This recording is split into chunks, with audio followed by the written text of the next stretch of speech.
Iran के खिलाफ फौजी मुहिम खत्म करने ते आवाज अमरीकी अखबार का दावा रिपोर्ट के मुताबिक ट्रंप जंग खत्म करने तैयार ने चाहे आपना हुरमत बंद रहे। अमेरिका का बुनियादी हदफ ईरानी बहरिया ते मिसाइलों के जखीरे नूं रोकना है। ट्रंप ने फैसला किया है कि आपना हुरमत लई सफारती दबाव पाना चाहिए है।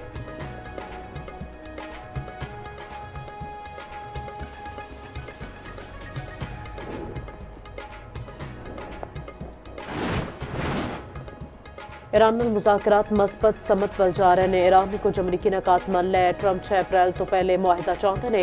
तर्जमान व्हाइट हाउस कैरोलिन ल्यूइड दी न्यूज़ ब्रीफिंग आख्या ईरान ने वादे पूरे न किए ते नतायज संगीन होंगे। ट्रंप अरबा मुल्कां नाल जंगी अखराजात विच मदद दा कह सकते ने।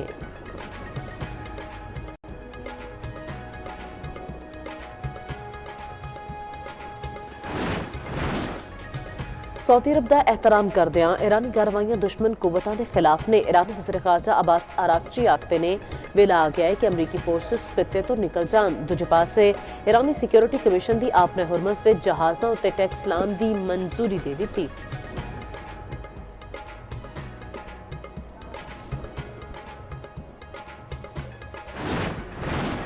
इसराइल ते अमेरिका दे ईरान उत्ते जारहियत जारी।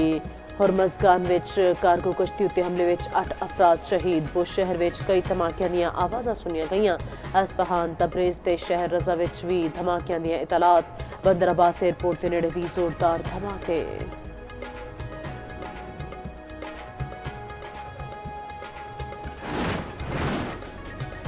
ते मुबैना बाल टैंपरिंग उत्ते फखर जबान नूं सज़ा होवेगी या नहीं। मैच रेफरी रोशन महानामा ने फैसला महफूज कर लिता। 2 बार समात के दौरान फखर जबान ने इल्जामात की तरदीद की।